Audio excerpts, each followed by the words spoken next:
नमस्कार, मी नाना आहिरे. आवाज in news Marathi चॅनलमध्ये आपलं सर्वांचं स्वागत करतो. बघूया आजची ठळक बातमी.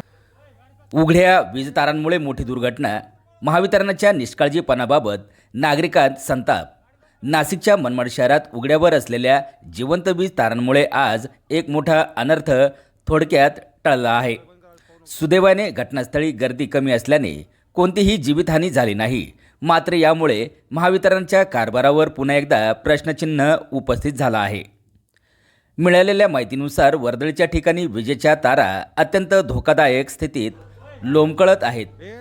विशेषतः रात्रीच्या वेळी या तारा दिसत नसल्याने एखादा मोठा अपघात घडण्याची दाट शक्यता आहे. स्थानिक नागरिकांनी अनेकदा तक्रार करूनही याकडे दुर्लक्ष केले जात असल्याचा आरोप रहिवाशांनी केला आहे. आज गर्दी कमी होती म्हणून वाचलो, पण उद्या कोणाचा बळी गेल्यावरच प्रशासन जागे होणार का, असा संतप्त सवाल नागरिक विचारत आहेत. आवाज इन न्यूज मराठी, मनमाड, नाशिक.